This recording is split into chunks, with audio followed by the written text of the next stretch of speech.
Shalom, kita bertemu dalam Victorious Devotion hari ini. Sukacita sekali Bapak Ibu Saudara, adik-adik semua ketika kita datang di hadirat Tuhan.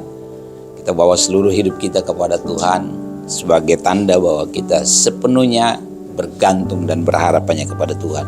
Tuhan satu-satunya yang kita andalkan dalam hidup ini. Kita akan merenungkan kebenaran firman.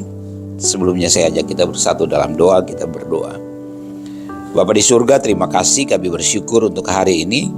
Kami terus merasakan kebaikan Tuhan dalam seluruh hidup kami. Dan kami sungguh percaya bahwa firman-Mu adalah dasar dari seluruh kehidupan kami. Dan firman-Mu berkuasa atas kehidupan kami. Terima kasih Bapa di surga, pada saat ini kami akan merenungkan kebenaran firman-Mu. Kami buka telinga kami siapkan hati kami menjadi tempat benih firman-Mu bertumbuh dan berbuah. Karena itu Tuhan, kami serahkan seluruh waktu untuk kami merenungkan firman ke dalam tangan-Mu. Dalam nama Tuhan Yesus kami berdoa, haleluya, amin. Bapak Ibu Saudara dikasih Tuhan, saya mengajak kita untuk merenungkan satu bagian firman Tuhan dari kitab Lukas pasalnya yang ke-9. Lukas 9 ayatnya yang ke-22, demikian firman Tuhan. Tetapi Yesus berkata, setiap orang yang siap untuk membajak tetapi menoleh ke belakang tidak layak untuk kerajaan Allah. Judul renungan firman Tuhan pada hari ini, komitmen dalam pelayanan. Nah, Bapak Ibu Saudara dikasih Tuhan, kita terus diingatkan bahwa pelayanan itu tidak hanya di gereja. Pelayanan itu tidak hanya ketika kita berkhotbah, memberitakan firman, atau juga jadi WL, jadi singer, jadi pemain musik, begitu ya, jadi aser di gereja. Pelayanan itu cakupannya luas. Artinya bahwa seluruh hidup kita ini adalah pelayanan. Di rumah kita melayani, di kantor kita melayani, di sekolah kita juga melayani walaupun kita belajar di sana. Itulah pelayanan, ya. Nah, Bapak Ibu Saudara dikasih Tuhan, dalam seluruh aktivitas pelayanan kita harus ada komitmen di dalamnya, ya. Melayani tanpa komitmen ya asal-asalan. Melayani tanpa komitmen kita bukan pelayanan sebenarnya, karena pelayanan itu kan kita tujukan untuk Tuhan. Dan ada harga yang harus dibayar dalam kita melayani Tuhan, ya. Di sini dikatakan setiap orang yang siap untuk membajak di sini Tuhan menganalogikan pelayanan itu kan juga sebagai membajak. Membajak itu kan bukan di gereja, membajak itu di luar gereja. Ya.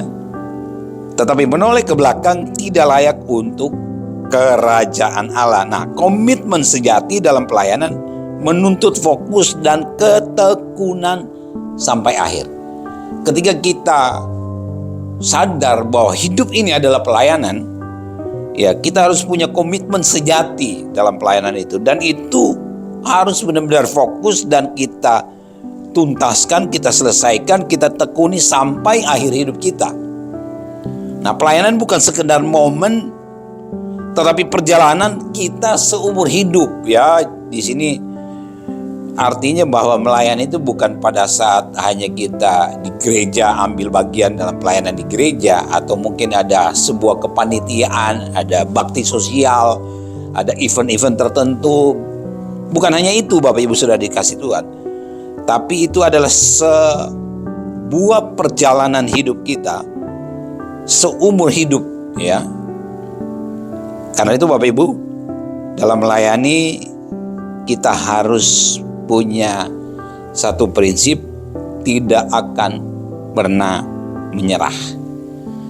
Melayani bukan sesuatu yang mudah memang. Semua pekerjaan, semua tugas, semua tanggung jawab, karena diperlukan komitmen di dalamnya, itu sesuatu yang tidak mudah. Seperti yang saya bilang tadi, ada harga juga yang harus kita bayar. Ya, ketika kita ambil keputusan untuk percaya Tuhan, mengikut Tuhan, mengiring Yesus, ada harga yang harus kita bayar. Ya, kenyamanan pribadi kita, Ya apapun itu kadang-kadang, bahkan sudah dikasih Tuhan yang paling kita kasih, yang paling kita cintai, kadang-kadang kita harus abaikan demi komitmen kita dalam melayani. Dan sekali lagi tantangannya tidak mudah. Tetapi kita jangan pernah menyerah dalam melayani Tuhan. Galatia 6 ayat 9 bilang, janganlah kita jemu-jemu berbuat baik, karena apabila sudah datang waktunya, kita akan menuai jika kita tidak menjadi lemah. Ya, teruslah melayani Tuhan, teruslah berbuat baik, tantangan yang seberat apapun jangan menyerah, begitu ya. Bahkan kita diingatkan untuk tidak jemu-jemu dalam melayani. Yang berikut sudah dikasih Tuhan, komitmen kita dalam melayani bisa kita buktikan dengan kesetiaan kita dalam hal perkara-perkara yang kecil. Kadang-kadang orang kan hanya mau melakukan sesuatu ketika dia merasa bahwa itu penting, itu besar, itu bisa diekspos sedemikian rupa, begitu ya, bisa menjadi terkenal, bisa menjadi populer. Tapi hal-hal kecil seringkali diabaikan. Nah, Tuhan mengingatkan dalam Lukas 16 ayat 10 dikatakan di sana, barang siapa setia dalam perkara-perkara kecil, ia setia juga dalam perkara-perkara besar. Dan barang siapa tidak benar dalam perkara-perkara kecil, ia tidak benar juga dalam perkara-perkara besar. Jadi komitmen kita dalam pelayanan itu diuji dari kesetiaan kita dalam hal-hal yang kecil. Ketika kita bisa tunjukkan itu, ya kita akan dipercayakan hal-hal yang besar, begitu ya. Tapi sekali lagi fokus kita ya bukan yang besar dulu, tapi mulai dari hal-hal kecil. Ketika kita mulai terlatih dengan hal-hal kecil, ketika kita bertanggung jawab dari hal-hal yang kecil, ketika kita berkomitmen dari hal-hal yang kecil, ya hal-hal yang besar itu sesuatu yang mudah bagi kita. Bahkan kita akan terus semakin dipercayakan tanggung jawab yang lebih besar lagi. Itu artinya bahwa kita memang terbukti sebagai pelayan yang punya komitmen. Dan dalam melayani ada satu prinsip juga dalam Galatia 2 ayat 20 dikatakan di sana, namun aku hidup, tetapi bukan lagi aku sendiri yang hidup, melainkan Kristus yang hidup di dalam aku. Dan hidupku yang kuhidupi sekarang di dalam daging adalah hidup oleh iman dalam Anak Allah yang telah mengasihi aku dan menyerahkan dirinya untuk aku. Ini satu pernyataan yang luar biasa dari Rasul Paulus, bahwa hidupku bukan milikku lagi. Orang-orang yang melayani Tuhan, hidupnya itu bukan milik dia sendiri. Artinya kenyamanannya kadang-kadang harus diganggu, ya. Banyak hal yang dia harus korbankan demi pelayanan. Ya sekali lagi ya, terus diingatkan bahwa pelayanan ini bukan hanya di gereja ya, tapi di kehidupan sehari-hari. Itulah pelayanan. Nah, kita adalah orang-orang yang mengabdikan diri kita sepenuhnya kepada Tuhan untuk melayani Tuhan. Dan seperti yang Rasul Paulus bilang, hidupku bukan aku lagi, melainkan Kristus yang hidup di dalam aku.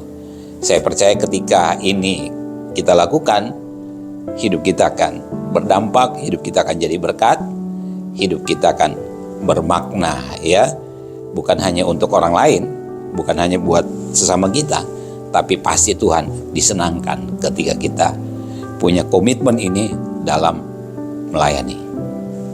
Tuhan Yesus memberkati. Mari kita bersatu dalam doa. Bapa di surga, terima kasih, kami bersyukur untuk renungan firman Tuhan hari ini. Kami terus mau belajar komitmen dalam melayani Engkau. Kami tahu bahwa pelayanan kami adalah seluruh hidup kami di tengah-tengah dunia ini. Terus mampukan kami untuk kami bisa mempersembahkan yang terbaik kepada Tuhan. Terima kasih, dalam nama Yesus kami bersyukur. Haleluya. Amin. Demikian Victorious Devotion hari ini. Tuhan Yesus memberkati.